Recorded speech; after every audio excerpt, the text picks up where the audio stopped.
பரிசுத்த நாமத்திற்கு மகிமை உண்டாவதாக. இயேசுவே ஸ்தோத்திரம் அப்பா. உம் ரத்தத்தால் எங்களை கழுவி எங்களை பரிசுத்தப்படுத்தும் அப்பா. ஸ்தோத்திரம். இயேசுவே வழி சத்தியம் ஜீவன், இயேசுவே ஒளி நித்தியம் தேவன். இயேசுவே வழி சத்தியம் ஜீவன், இயேசுவே ஒளி நித்தியம் தேவன். புது வாழ்வு எனக்கு தந்தார், சமாதானம் நிறைவாய் அளித்தார். பாவங்கள் யாவும் மன்னித்தார், சாபங்கள் யாவும் தொலைத்தார். கல்வாரி மீதில் எனக்காய் தம் உதிரம் சிந்தி மரித்தார். கல்வாரி மீதில் எனக்காய் தம் உதிரம் சிந்தி மரித்தார். மூன்றாம் நாளில் உயிர்த்தார், உன்னதத்தில் அமர்ந்தார். மூன்றாம் நாளில் உயிர்த்தார், உன்னதத்தில் அமர்ந்தார். இயேசுவே வழி சத்தியம் ஜீவன், இயேசுவே ஒளி நித்தியம் தேவன். இயேசுவே வழி சத்தியம் ஜீவன், இயேசுவே ஒளி நித்தியம் தேவன். நல்மேய்ப்பனாக காத்தார், என்னை தனையனாக கொண்டார். நல் நண்பனாக வந்தார், என் தலைவனாக நின்றார். மேகங்கள் மீதிலோ நாள் மணவாளனாக வருவார். என்னை அணைத்துக் கொள்வார், வானில் கொண்டு செல்வார். என்னை அணைத்துக் கொள்வார், வானில் கொண்டு செல்வார். இயேசுவே வழி சத்தியம் ஜீவன், இயேசுவே ஒளி நித்தியம் தேவன். இயேசுவே வழி சத்தியம் ஜீவன், இயேசுவே ஒளி நித்தியம் தேவன். ஹல்லேலூயா. உம்மை துதிக்கிறோம் துதிக்கிறோம் அப்பா. ஸ்தோத்திரம். நன்றி நன்றி ஆண்டவரே.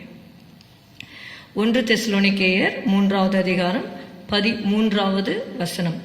இவ்விதமாய் நம்முடைய கர்த்தராகிய இயேசு கிறிஸ்து தமது பரிசுத்தவான்கள் அனைவரோடும் கூட வரும்போது நீங்கள் நம்முடைய பிதாவாகிய தேவனுக்கு முன்பாக பிழையற்ற பரிசுத்தம் உள்ளவர்களாய் இருக்கும்படி உங்கள் இருதயங்களை ஸ்திரப்படுத்துவாராக.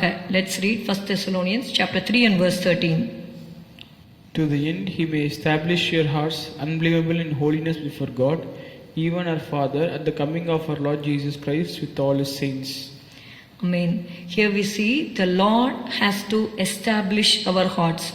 Why it is said like that? ஏன் அப்படி சொல்லப்பட்டிருக்கிறது? உங்கள் இருதயங்களை ஸ்திரப்படுத்துவாராக என்று ஏன் சொல்லப்பட்டிருக்கிறது என்றால், நம்முடைய இருதயம் எப்பொழுதும் மாறுகிறதாக இருக்கிறது. Our heart is changeable. Morning we will be one kind, and evening some circumstances, situations will come and we will treat others in an unkind way. இது மற்றவர்களோடு பழகுகிற விதத்தில் நம்மளுடைய இருதயம் மாறி நம்முடைய வாழ்க்கைகள் மாறுவது மாத்திரமல்ல, தேவனோடு நாம் கொண்டிருக்கிற உறவிலே கூட அநேக வேளைகளிலே மாற்றங்கள் உண்டாகிறத நாமே அறிந்திருக்கிறோம். எபிரேயர் 13:8 சொல்லுகிறது, Jesus Christ the same yesterday today and for ever. இயேசு கிறிஸ்து நேற்றும் இன்றும் என்றும் மாறாதவராயிருக்கிறார் என்று சொல்லி நாம் வாசிக்கிறோம். நம்முடைய இருதயத்தை குறித்து நம்ம வாசிக்கும் பொழுது எரேமியா 17:9வது வசனத்திலே வாசிக்கிறோம், எல்லாவற்றை பார்க்கிலும் இருதயமே திருக்குள்ளதும் மகா கேடுள்ளதுமாய் இருக்கிறது, அதை அறியத்தக்கவன் யார்? அவர் ஹார்ட் இஸ் வெரி இம்பார்ட்டன்ட். அதனால தான் நீதிமொழிகளில் வாசிக்கிறோம், என் மகனே உன் இருதயத்தை எனக்கு தா என்று சொல்லி நீதிமொழிகளிலே சொல்லப்பட்டிருக்கிறதை நம்ம பார்க்கிறோம்.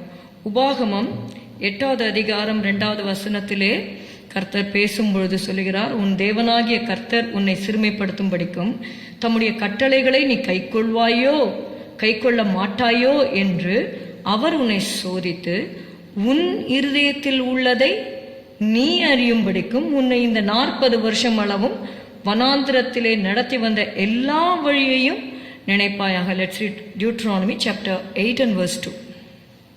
And thou shalt remember all the way which the Lord thy God led thee these 40 years in the wilderness, to humble thee and to prove thee, to know what was in thine heart, whether thou wouldest keep his commandments or not. Amen. நம்முடைய இருதயத்தில் நம்ம என்ன நினைத்திருக்கிறோம் என்று சில வேளைகளை நம்ம நினச்சி கொண்டு இருப்போம், நம்ம சரியாக இருக்கோம். ஆனால் நம்முடைய அந்த சூழ்நிலை வரும்பொழுது தான் தெரியும் நாம் உண்மையாக. பேதுரு சொன்னான், எல்லாரும் மறுதலித்தாலும் நான் மறுதலிக்க மாட்டேன் என்று சொல்லி. ஆனால் பேதுரு தன்னுடைய இருதயத்தை அவன் அறியவில்லை. அவன் நினைத்து கொண்டிருந்தான் that he loves the Lord more than all the disciples. அதை கன்ஃபெஸ் வேற பண்றாரு. ஆனால் இயேசு சொல்றாரு, இன்றைக்கு நீ என்னை மறுதலிப்பாய், சேவல் 2 தரம் கூவுகிறதற்கு முன்னே நீ என்னை 3 தரம் மறுதலிப்பாய் என்று சொல்லுகிறார். இருந்தாலும் அவன் at least he has a love for Jesus. He wanted to love Jesus more than others. அந்த ஆசையை விருப்பத்தை அவன் எக்ஸ்பிரஸ் பண்ணதுனால கர்த்தர் அவனுக்காக சொல்றார், நான் உனக்காக வேண்டிக் கொண்டேன் என்று சொல்லுகிறதை பார்க்கிறோம். நம்முடைய இருதயம் கர்த்தர் வரும்பொழுது குற்றமற்றதாக அது நிலைவரப்பட்டிருக்க வேண்டும். நம்முடைய இருதயம் நிலைவரப்பட்டிருக்க வேண்டும் என்பதை அப்போஸ்தலனாகிய பவுல் உணர்த்துகிறார். சங்கீதம் 78:37 நாம் வாசிக்கிறோம், அவர்கள் இருதயம் அவரிடத்தில் நிலை வரப்படவில்லை, அவருடைய உடன்படிக்கையில் அவர்கள் உண்மையா இருக்கவில்லை.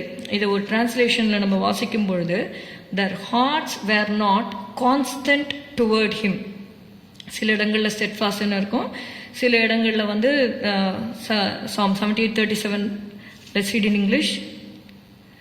Psalm 78 and verse 37.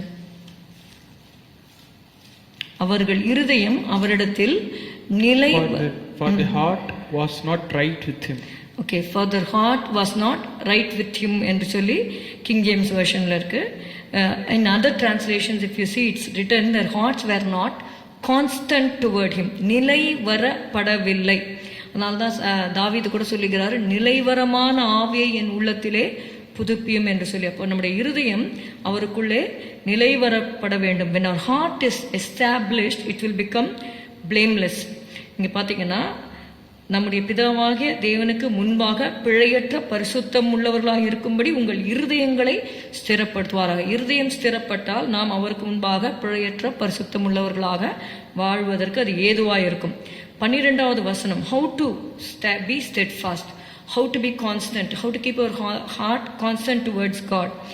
நாங்கள் உங்களிடத்தில் வைத்திருக்கிற அன்பு கோப்பாய் நீங்களும் ஒருவரிடத்தில் ஒருவர் வைக்கும் அன்பிலும் மற்ற எல்லா மனுஷரிடத்தில் வைக்கும் அன்பிலும் கர்த்தர் உங்களை பெருகவும் நிலைத்தோங்கவும் செய்து இவ்விதமாய் நம்ம இருதயங்களை ஸ்திரப்படுத்தலாம். how to establish our hearts, it is to grow in love towards one another. 3:12 of 1 Thessalonians. And the Lord make you to increase and abound in love one toward another and toward all men, even as we do toward you. இங்கே பார்க்குறோம், அப்போஸ்தலனாகிய பவுல் அந்த தெசலோனிக்கேயர் சபையில் மேலே ரொம்ப வாஞ்சியும் அன்பும் உள்ளவராக இருந்தார். அதனால அவர் சொல்ல, நான் உங்கள் மேலே எவ்வளோ அன்பாக இருக்கேன், அதுபோல் நீங்களும் ஒருவரிடத்தில் ஒருவர் வைக்கும் அன்பிலும் மற்ற எல்லா மனுஷரிடத்தில் வைக்கும் அன்பிலும் கர்த்தர் உங்களை பெருகவும் நிலைத்தோங்கும் செய்து இவ்விதமாய் அப்படி உங்கள் இருதயத்தை ஸ்திரப்படுத்துவாராக. So may the Lord help us to love the Lord and the neighbours as well. Okay, நம்ம ஜெபம் பண்ணுவோம். ஸ்தோத்திரம் அப்பா, உம்மை துதிக்கிறோம் ஆண்டவரே. இந்த வேளையிலே எங்களுடைய இருதயத்தை நாங்கள் உமக்கு நேராக்குகிறோம். இயேசுவே, எங்களுடைய இருதயம் உமக்கு முன்பாக நிலைவரப்பட்டிருக்கும்படி ஜெபிக்கிறோம் அப்பா. ஸ்தோத்திரம், உடைய வருகைக்கென்று நாங்கள் பிழையற்ற பரிசுத்தமுள்ளவர்களாக இருக்க எங்களுக்கு உதவி செய்யும். மற்றவர்களிடத்தில் வைக்கும் அன்பில் நாங்கள் ஆண்டவரை பெருகவும் நிலைத்தோங்கவும் எங்களுக்கு உதவி செய்யும். இயேசுவின் நாமத்தில் பிதாவே, ஆமென். எல்லாரும் சேர்ந்து சொல்லுவோம். என் ஆத்துமாவே கர்த்தரை ஸ்தோத்திரி, என் முழு உள்ளமே அவருடைய பரிசுத்த நாமத்தை ஸ்தோத்திரி. என் ஆத்துமாவே கர்த்தரை ஸ்தோத்திரி, கர்த்தர் செய்த சகல உபகாரங்களையும் மறவாதே. Good morning. Have a good day. God bless you.